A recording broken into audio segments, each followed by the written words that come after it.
জীবনে যত আঘাত পাবে, তত কাছের মানুষগুলোকে চিনতে পারবে কে তোমার কতটা আপন।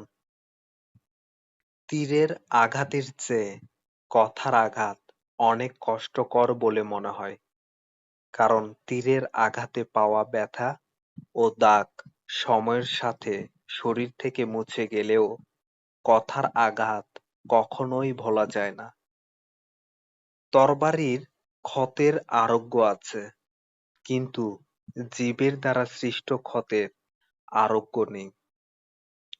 শারীরিক আঘাত বেশিরভাগ সময়ে কাছের মানুষের তুলনায় দূরের মানুষ থেকে আমরা পেয়ে থাকি, কিন্তু মানসিক আঘাতটা অবশ্যই কাছের লোকদের দ্বারা ঘটে থাকে।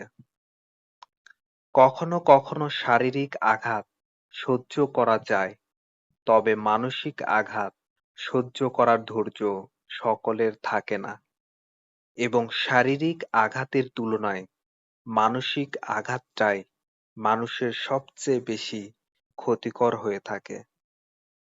কারো হৃদয়ে কথার দ্বারা আঘাত করে তাকে মানসিকভাবে বিপর্যস্ত করে দেবে না। কারো বিশ্বাসঘাতকতার আঘাত সবচেয়ে মারাত্মক হয়। কথার আঘাত এমন হয় যে কারো বলা কয়েকটা শব্দ একটা মানুষকে ভেঙে টুকরো টুকরো করে দিতে পারে, আবার কয়েকটা শব্দই পারে একটা ভেঙে পড়া মানুষকে জোড়া লাগাতে।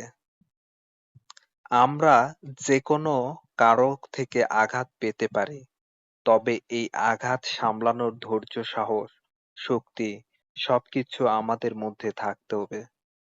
আঘাত ভোলা সহজ, কিন্তু অপমান ভোলা সহজ নয়।